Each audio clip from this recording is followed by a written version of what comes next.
Мен мамандықты таңдаймын ғылыми жобасын қорғайтын мен Әрсідан Назгүл Еркебұланқызы, Қызылорда облысы Жаңақорған ауданы номер 92 орта мектептің 9-шы А сынып оқушысымын. Жетекшім Жұмаділова Гүлсан Қалжықызы.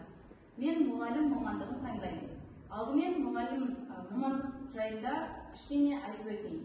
Мамандық таңдау бұл біздің өмірімізде ең маңызды шешімдердің бірі.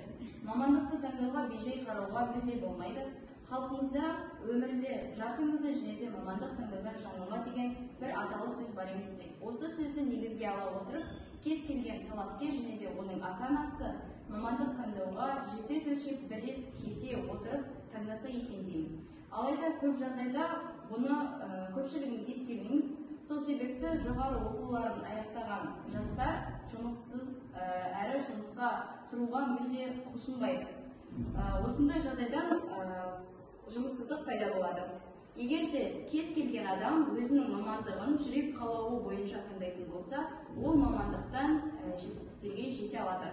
Мамандықты таңдауда бастысы оның сұранысқа иелілігіне және де табыс көзіне, одан бөлек оның өміршеңдігіне назар аударған маңызды.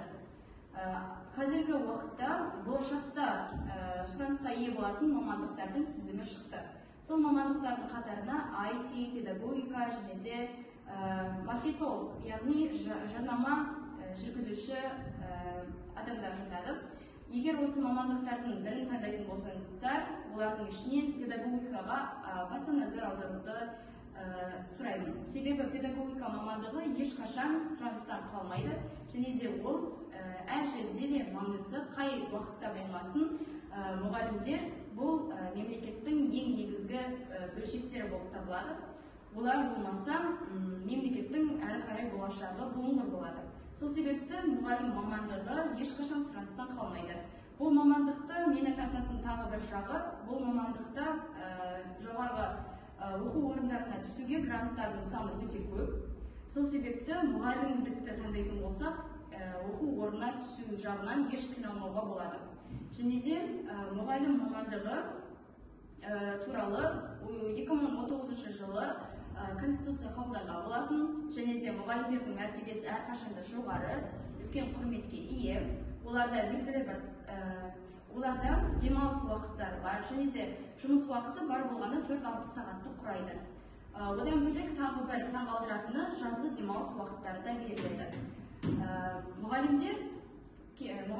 Мұғалім мамандығының шығу тарихына тоқталсақ.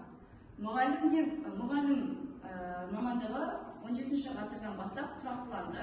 Оған дейін ежелгі тайпа кездерден бастап тайпаларға басшы ететін басшылар, одан бөлек белгілі бір тайпа мүшелеріне билік етушілер ұстаз ретінде саналған. Өзіміздің халқымызда да ежелден бастап осы оқу білім жазушылыға бастағаннан халқымыздың адамдары өз балаларын оқыту үшін белгілі бір молдаларды жалдап оқытқан.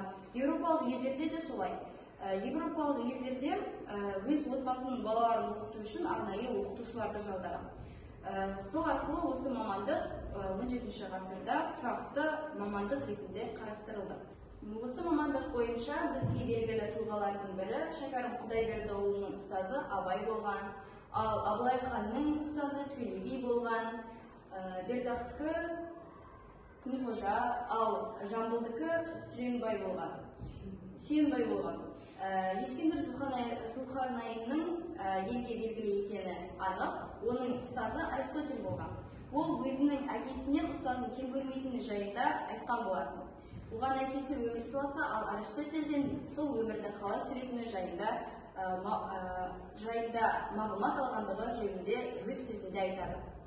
Мұғалімдердің жалпы қоғамда маңызы өте зор. Сол себепті мұғалім болуға кез келген жастарға мен кеңес берер едім. Мұғалім болудың оң және теріс жақтарын қарастырайық.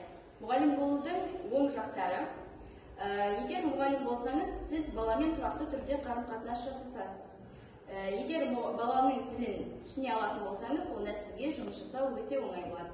Ал екінші жағымды жағы, ода ұзақ мерзімді демалыс болады. Әрі тұрақты табысыңыз болады. Үшіншіден, сіз мұғалім болумен қатар өзге де жұмыстармен айналыса аласыз, жан-жақты табыс таба аласыз. Енді кері жақтарына келетін болсақ, мұғалімдерге шыдамдылық өте қажет. Себебі мұғалім болған кезде сіз әртүрлі балалармен жұмыс жасайсыз. Балалар бірдей емес, олардың барлығы бірдей мәдениетті, сыпайы бола бермейді. Сол себепті кез келген баланың тілін табу үшін сізге шыдамдылық қажет болады. Және де мұғалімдерге көп жағдайда кереғар көзқарастар түседі. Көбінесе баламен жұмыс жасағанда мұғалімдер ең басты деп санап, ата-ана өзінің рөлінен айырылады. Сол себепті балаларға көп көңіл бөлу қажет, сізге шыдамдылық қажет болады. Осы мамандыққа жоғары оқу орындарына түсуге көптеген жоғары оқу орындары бар. Қазақ ұлттық қыздар педагогикалық университеті, Қазинпу Абай атындағы Қазақ ұлттық педагогикалық университеті, одан бөлек Қарағанды облысындағы мемлекеттік университет бар. Түрлі университеттерге түсе аласыздар. Педагогика мамандығы кез келген жерде маңызды болып табылады. Сол себепті сіздерге түсетін жоғары оқу орындарыңыздың саны да көп. Сонымен бұл мамандықтың жалпы маңыздылығы одан тұрақты табыс көзі болады. Егер сіз мұғалім мамандығын таңдайтын болсаңыз, өзіңіздің жан-жақтылығыңызға байланысты бала оқытумен қоса түрлі курстар аша аласыз. Одан бөлек басқа да өзіңіз қызығатын, қызығушылығыңызға байланысты кез келген жұмыспен айналыса аласыз. Бұл сіздің мұғалімдігіңізге ешқандай кедергі жасамайды. Осымен менің ғылыми жобам аяқталды. Назарларыңызға рахмет.